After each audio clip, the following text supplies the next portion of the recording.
feel free to grab a seat too. There should be some chairs there.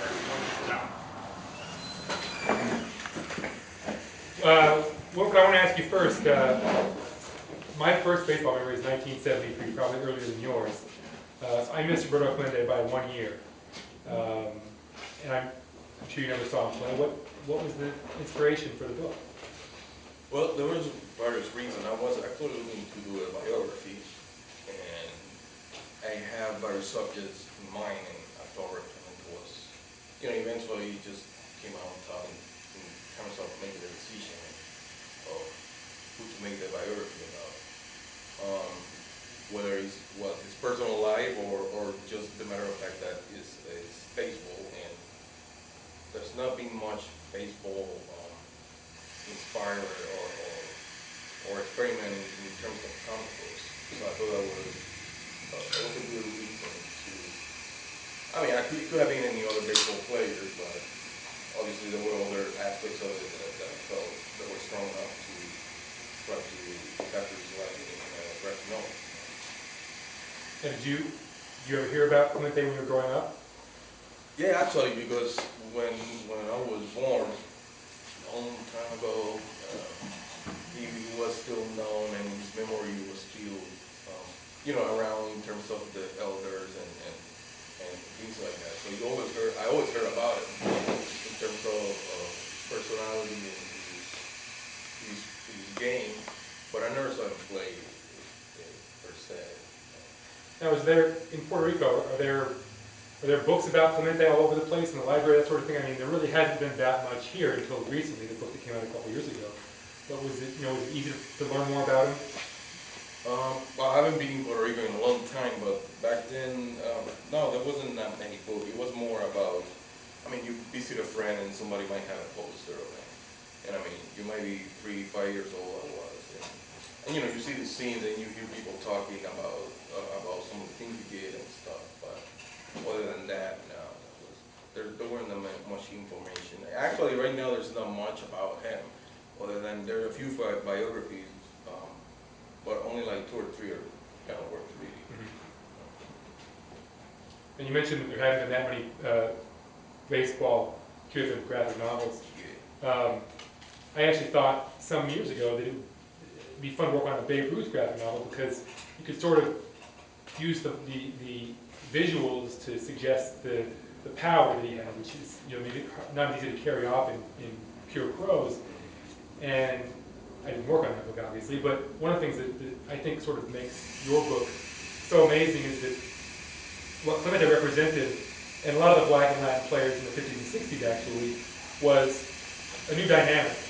The power and the speed and the energy, and they had a certain flair that maybe a lot of the white players didn't have prior to the breaking of the color line. And I think that what you do so well is you bring that dynamic aspect of not only Clemente, but baseball in general to the art. I'm sort of wondering if you could talk about your process in translating the dynamic nature of baseball that was in your head and getting that on the page. Well, it can be difficult in the sense that baseball is everything is filed, like every data, everything everybody does inside the field, everything is documented. So if I'm gonna do a game, if I have to do a game, I don't know, whatever, 1968 against certain team, and you got to get the facts right, or at least that's one of my goals was to, someone who knows about the game. I didn't want to read them and go like, it was important to keep authenticity to it. And when it comes to comic books, like the Babe Ruth could be a great idea too. And there are 20 others that can be a great idea. Dr. J in basketball or whatever, because comic books really opens a certain field that no other medium can give you. And I think maybe a lot has to do with the fact that the reader itself has to interact with it. So I can show you a face, but you have to eventually, whether putting the things together with a story, you eventually have to make up that person, right? But I would say that, when you show a player, for example, hitting, leave aside from all the details, what the play was. Have you ever done that sort of work before, where you show the ball exploding off the bat, or Clemente making a great catch, or a throw, or diving into third base? I mean, there's a certain dynamism to your art, I think, that really sort of it spoke to me about what it was like to watch him play that I've never read anywhere and haven't seen in the highlights. There's something about your art that really brings that out.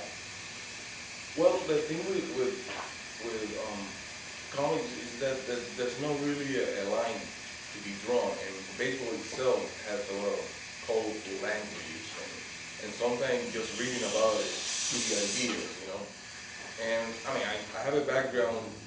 Well, I started doing comic books, like superhero comic books. So there's certain arts and certain things that I found very easy to apply to baseball, scene, or any other sport for that matter.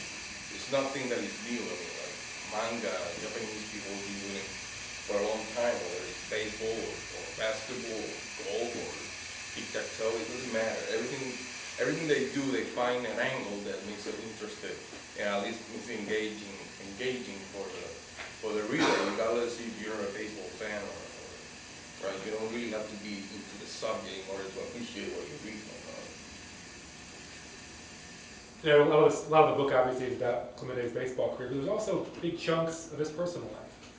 And I'm kind of wondering what your source was for that, and how much of your imagination you had to use in terms of the dialogue, and especially what really interested me was the section in the beginning where he's growing up as a child, which that's not really something that people might not think you're going to get a lot of that in here, but I thought some of the more poignant stuff in the book was his childhood.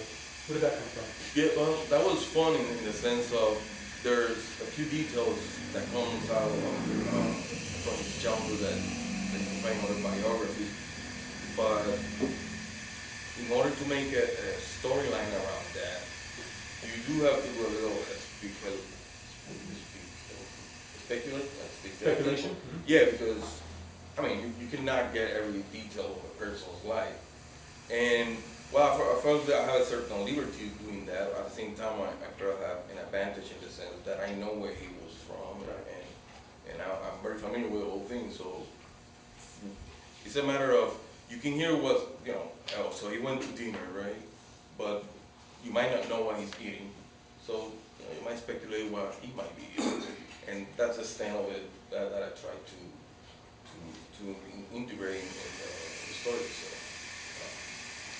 Can you talk a little bit about the? I think you would probably agree that he was misunderstood by most of the media while he was playing. For example, he was called Bob Clemente, which I'm not sure how he felt about that. There was a lot of writers at the time, I believe, thought that he was a bit of a hypochondriac. What do you think? What do you think about that? Was he misunderstood? Was he a hypochondriac? It's kind of touchy because some of it I think he has a point, and some people can still see okay that wasn't nice or whatever. At the same time, I think there's a lot of misunderstanding in the sense of, I mean, sometimes as a Spanish speaking, sometimes you try to say something in Spanish and you do say it, but the other person might understand that it's completely different. So there's that aspect, and then there's the aspect that he was learning the language as he was starting to play baseball, and that's sometimes take a little bit of time. And so I don't think so. I think he was more intent to push himself. So, and any baseball player can tell you, or any sportsman can tell you there are all kind of injuries all the time. You're playing with turn ankles or pain here and there. I think he felt that when he expressed it, he was thinking like that. He was thinking like, oh, so here he's like whining again. Right. While because a lot of it is expected from sport people in the sense they're expected to be kind of stoic and play with pain or whatever and don't talk about it. Yeah, I think it was just a sort of a different cultural differences. And what he did clearly seemed to work for him because he was still an excellent player right up until the end. So Yeah, maybe he needed those days off to sort of recuperate. yeah. I mean, he was very dynamic in the sense that even when he wasn't playing, he was playing. Whether he's like keeping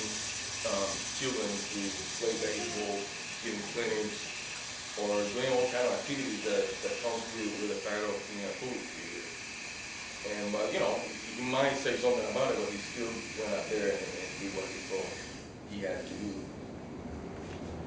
What do you think, this is talking about speculation, what do you think his life would have been like if he hadn't died so tragically afterward? Hmm. You know, I've been asked that question a couple of times. I think every time I answer it differently. That's good. And I guess it all depends on what I'm thinking about him at that moment. I don't think he would have changed in the sense that he never stopped. He was like, there's no time to waste. It's like I do this, then I do that, and this needs to get done. And I mean, to an extent, that was his own demise in the sense that maybe he didn't give much thought about what he was about to do before he ended up dead, right? He just took that step, went ahead of what he thought he was supposed to be doing, and well, that's what happened. But at the same time, it's like I don't think it really matters in the sense that he could have lived 80 years, and I think he did what he was supposed to do. I don't think, oh, poor thing, if he had lived 10 years more. I think he lived what he was supposed to live, what he was supposed to do, and it's all good. How do you think his early demise affected the image that we have of him? Well, I guess you could say there's a certain, I don't know exactly the exact word is, but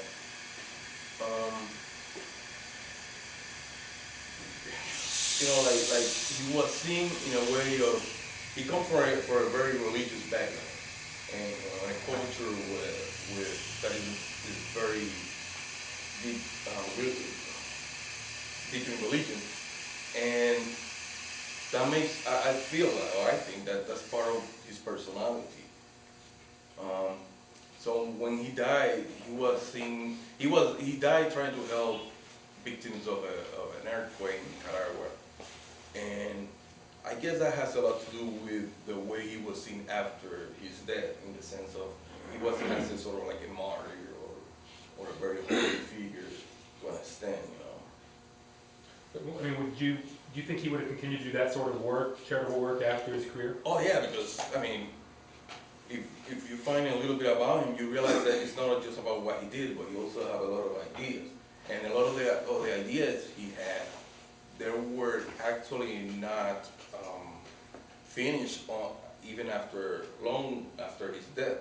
For example, one of the ideas he had was to build this sports city where parents and children can go there and learn baseball, basketball. I mean, it doesn't matter. But he didn't do that when he was alive. He died, and his wife and his children took over that challenge, and they managed to put the money together. And you go to Puerto Rico now, there's this Roberto Clemente Sports City, and you get like NBA players go there, and basically it's just following what he did. Whether it's teaching kids about sports or giving other alternatives and such. It's interesting because most retired great players, that's not how they spend the rest of their lives. They play golf, they play autograph, they do that sort of thing. And it seems to me that Clemente might have been different that way. Well, if you're really going to start comparing to baseball players or athletes, like right now, I mean, you're going to find a lot of differences, whether are those facts that you mentioned, or whether the fact that he was a natural player.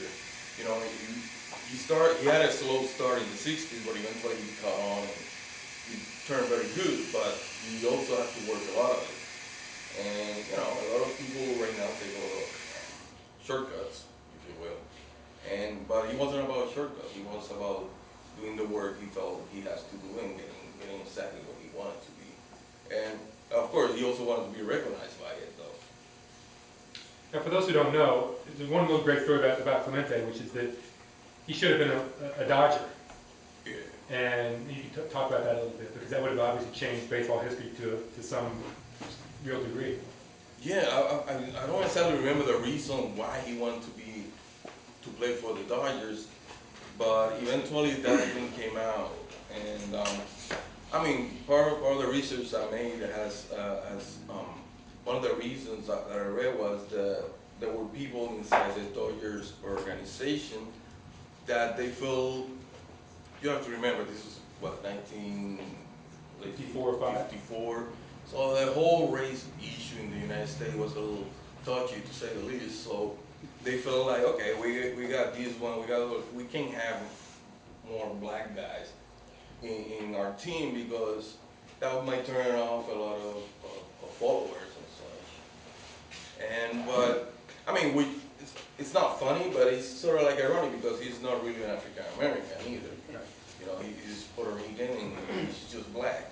And so a lot of these dynamics and politics